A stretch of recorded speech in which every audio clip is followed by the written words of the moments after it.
Hi everyone, I hope you guys are all well. I'm not wearing my glasses, as you can see, for the first time in ages in one of my videos, because I've got a bit of a headache, so I just don't want to, have my glasses on because it's going to make my headache worse. But anyway, enough about my glasses and everything. I'm here to talk about a book which I finished earlier today, which has taken me a couple of weeks to get through, but I'm glad I gave it the couple of weeks I needed, and that was Titanic Voices by Hannah Holman. Um, the reason why I've taken 2 weeks, especially with this, is because of the contents of this. I did have the time, but I didn't necessarily have the energy to read it. I'm not saying that you need a lot of energy to read this book. It's just sometimes some of the accounts that are within this are really quite heavy going. So because of that, I kind of felt like I was able to sit for a while and read this, but I wasn't able to sit necessarily hours and hours and hours and read this. So it was quite. It's been a bit of a tough read. I'm not going to deny that. So what this book is a collection of 63 survivors tell their extraordinary stories. So she's collected 63 accounts of the sinking of Titanic from passengers and crew that were on board, and basically puts them from the moment that the first lifeboat was launched all the way through to after the Titanic had sunk. They were picked up by the Carpathia, and she gives an account of who was on every lifeboat, the numbers of people, and it basically brings together the accounts of the people who were from the various different lifeboats and such. And it is a tough one to read, not just because of the weight of what you're reading, but also you have this thing that some of the accounts are diaries, some of them are newspaper articles, and some of them are transcripts of the inquest. So with every person that you meet along this book, the styling of writing is completely different for each of them. So it feels a bit jarring that one person, you can have this very rough and raw detail of what happened because it's a diary entry. Another one, it can be quite poetic and feel almost like you're reading a fictional a book or something, because of the way in which it's been told. It's very literal. So from newspaper articles, and then with the inquest ones, it's literally the full transcript. So you get question answer, question answer, question answer. You don't have it can be quite dry in a sense for those inquest ones. Now, I'm not saying that this book is dry, so therefore in that I need lots of action, I need all this, that and the other, almost like you need it to be like a film. That's not the case in the slightest. It's just the way that it's paced, with the different styles for each person. It can be quite hard to read. So that's why I took 2 weeks to read this book. I could pick it up for chunks, but I couldn't pick it up and read it for multiple hours in a block. So that's why it's taken me 2 weeks to get through. As I said, because of the way the styling, when you first encounter this book, it is jarring, because you are going like, oh god, okay, well, it kind of feels awkward, and you don't quite know where you're stepping, kind of. But then after a while, you get used to it, and then it really flows, and it's very interesting as well, because you can feel the pace and the panic building up as the boat is sinking, which you can understand, but it's very interesting also how the attitudes of people come across. Hannah specifically compiled this together so that it was really focusing as much as possible on third class passengers, on crew, and women. So you have this very interesting argument happening about should men be let on the boats or not. And there is this bit that I want to read you, which is from Mary Marvin, who is first class passenger, and she got onto a lifeboat at 1:50 a.m. So this is 30 minutes before the boat sinks. And this is actually from a newspaper article. And what Hannah does, which is so helpful, is that at the beginning of each person's chapter, she gives you a little bit bio about them, and if they've made a reference to something in their account which isn't quite right, she corrects it in that paragraph. She doesn't correct the actual account itself, but she just lets you know that this is an error. So for example, in this one, she says, Mary and Daniel Marvin were married 5 weeks before boarding the Titanic in Southampton. Daniel did not survive. Mary must have been pregnant on board as she later gave birth to a baby girl. There were no fishing boats around the Titanic. Mary probably mistook the other lifeboats for fishing vessels. So at some point she's going to make reference to fishing vessels when there weren't any. And then she lets the account play out. So this is Mary Marvin's account. And as I said, this is quite elegantly written because this is from a newspaper article. So this is the New York Times, published on the 19th of April 1912. Mrs. D.W. Martin, who was on a honeymoon trip with her husband, was frustrated when she reached the pier as her husband was lost. My God, don't ask me too much. Tell me, have you any news from Dan? He grabbed me in his arms and knocked down men to get me on the boat. As I was put in the boat, he cried, It's all right, little girl. You go and I'll stay a little while and I'll put on a life preserver and jump off and follow you. The boat started off and he threw a kiss to me. We were in our stateroom when the shock came, and when we reached the deck, we were in the darkness. While on deck, I heard at least 10 revolver shots. See these powder marks? There were fishing boats about the boat, and I think others must have been saved. Dan and I saw them before we went to our room. The men who I saw were brave, for they pushed aside others when the cowards made for the boats before the women. Now that's a key thing for the point I'm about to make, how she says about the cowards. I am not at all sure, but when we pulled away from Titanic, I think I saw Major Butt, whom I knew slightly, standing near where they were loading the boats, with an iron bar or stick in his hand, beating back the frenzied crowd who were attempting to overcrowd the lifeboat. At this point, Mrs. Marvin was interrupted by her mother, who burst into tears. Why didn't you send a message to us that you were safe? Why, I did, Mother, from the Carpathia just as soon as I could. I never got it, sobbed the mother, and the two women threw their arms around each other and sobbed.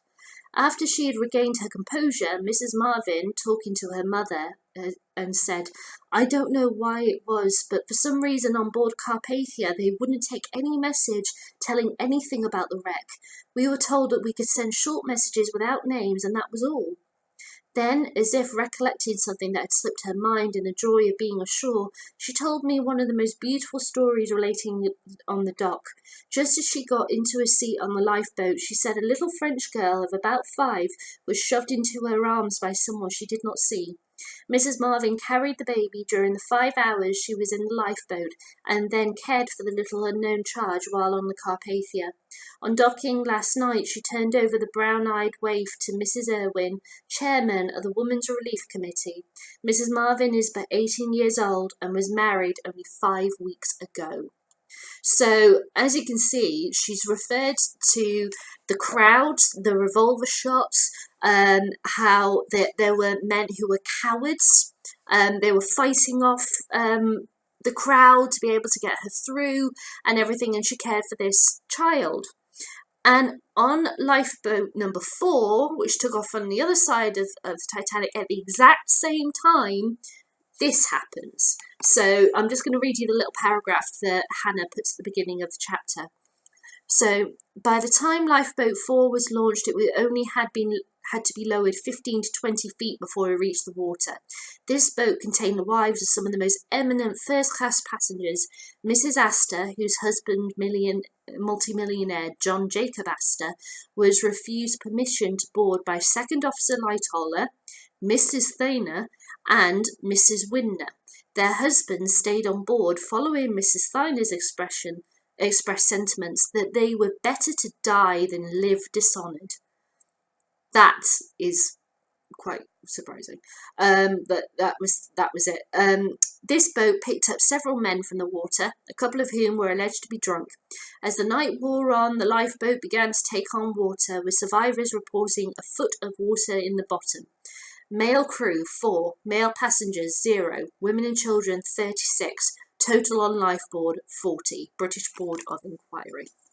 So, as you can see, from one perspective, the men are seen as cowards. They totally are cowards. And from another perspective, on the other side of the boat, they are, the fighting off the crowds and, the bars and everything, that over that set. And on the other side, you have this first class boat, filled situation as well, where the men try to get on, and it was the wives and one of the officers who stopped them and said that you were better to die than be seen as dishonouring the thing of women and children only, or women and children first. That things like that were really eye-opening, and it was really sad also, like right at the beginning of the book, the first account, they tried to wake up somebody who was in their cabin sort of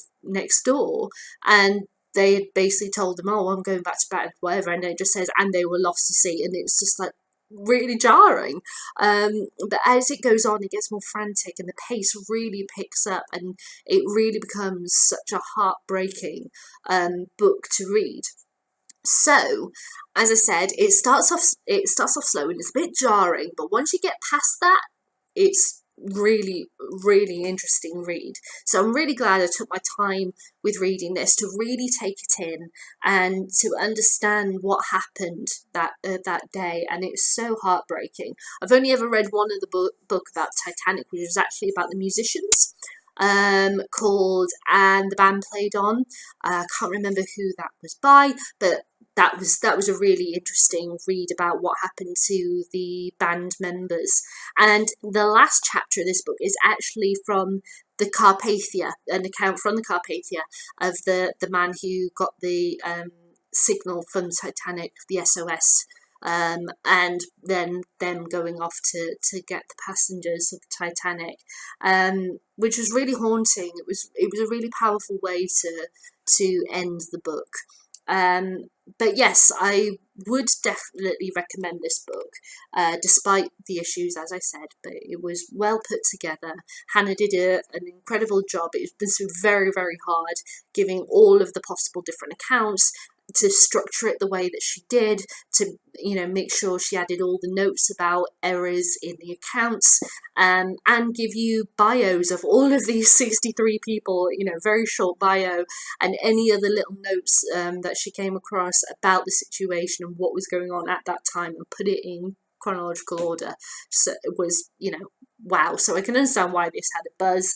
And yeah, Hannah, I applaud you for your work. You did a tremendous job. Now, when it comes to films and such about Titanic, there are only two which I really, really love. So the first one is Titanic from 1950. I can't remember. Was it 53? I was thinking 52. And this is actually quite interesting because it mainly focuses on this couple, and they are married.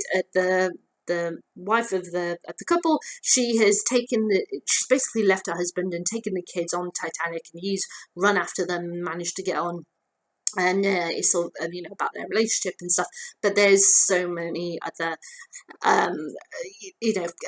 different aspects to do with the Titanic which have gone down in history, which are brought into it as well. And actually there is a real life case on Titanic where a man kidnapped his children from his wife and got on the Titanic in order to start a new life with them, and he died, but the children survived and they were able to be reunited with their mother. It's a very famous case from the Titanic. So they kind of played that, but gave them instead of think it was second class. Instead of a second class family, it's a first class family, and such. But it's pretty good. I do get irked though that near the end, with the Nearer My God to Thee part, they actually have everybody on the Titanic kind of stop and sing it, stop literally what they're doing, sing it, and then there's an explosion and the Titanic goes down within 30 seconds, and it's like, no, that's not quite right. So yeah, that's my irk for that one. But the best film about the Titanic is A Night to Remember, the Kenneth More film, which is just absolutely wonderful. It's completely made from accounts of the Titanic. Many of them are in this book, and it really is true to what happened, basically. And I've always loved it since the very first time I saw it. So I definitely recommend A Night to Remember. So there are my thoughts on Titanic Voices. It's getting rather dark in this room now. The sun is setting on the day, so the sun is going to set on my video. So yeah, I'm going to finish now.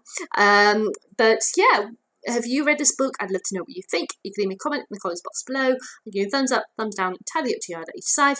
And I'll be back to announce what book I'm going to be reading next. And this is actually the last week you'll be seeing this sofa, because my brand new sofa arrives next week. Yay! I'm so happy. So yeah, that's by the by. But anyway, I'll be back soon with the announcement of what the next book is I'm going to read. And yeah, I'll see you guys later. Bye.